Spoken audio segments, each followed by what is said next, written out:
ఇప్పుడే ఒక ఆర్టికల్, ఇప్పుడే ఒక న్యూస్ చూస్తున్నా.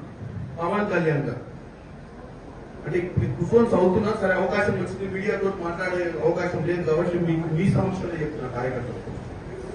పవన్ కళ్యాణ్ గారు కాంగ్రెస్ పార్టీ పాకిస్తాన్ కి సపోర్ట్ చేస్తే పాకిస్తాన్ పోమని చెప్పేటువంటి డైలాగ్ ఉంటుంది. పవన్ కళ్యాణ్ గారిని ఒకటి చెప్పదలుచుకున్నాను. పవన్ కళ్యాణ్ గారు, మీరు డిప్యూటీ సరే మొట్టమొదటిసారిగా ఎమ్మెల్యే, మీకు మంచి అవకాశం వచ్చి డిప్యూటీ సీఎం అయ్యింది. ఇది సినిమా కాదు, స్క్రిప్ట్ రాసిస్తే చదువుకోని. నువ్వు ఒక ఉప ముఖ్యమంత్రి అంటే ఒక స్థాయి ఇచ్చింది, స్థాయికి తగ్గట్టు మాట్లాడాలి. ఎవడో స్క్రిప్ట్ రాసిస్తే చదువుడు, లేకపోతే ప్రధానమంత్రిని నువ్వు కృషి చేయాలనుకుంటే ఇంకేదైనా ప్లాట్ఫామ్ మీద పోయి రాజకీయాలు బంద్ చేసి సినిమా తీసి నంగనారావు తీసినట్టే మనం 2-3 సినిమాలు తీసి ఆయన ప్రసన్నం చేస్తాం.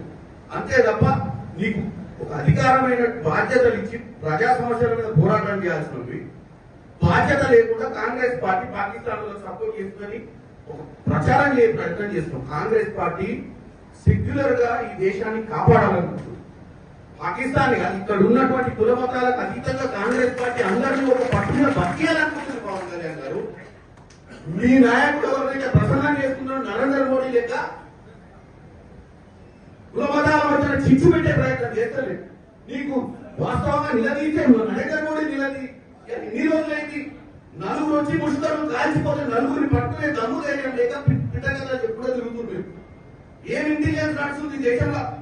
నలుగురు వచ్చి మిట్ట మధ్యాహ్నం కూడా బౌండరీ మీద కూడా కాదు, బోర్డర్ మీద కూడా కాదు, లోపలికి వచ్చి 100 కిలోమీటర్ల లోపలికి వచ్చి కాల్చిపోయిన నలుగురిని పట్టలే నువ్వు పిట్టగదా చెప్తే నువ్వు ఆ పిట్టగదా నువ్వు విని మళ్ళీ కాంగ్రెస్ పార్టీని విషప్రచారం చేసే ప్రయత్నం చేయడం అనేది వాస్తవంగా ఆంధ్ర ప్రజలు నీలాంటి ఉప ముఖ్యమంత్రిగా ఎన్నుకునేందుకు వాళ్ళ క్షేమియాలి.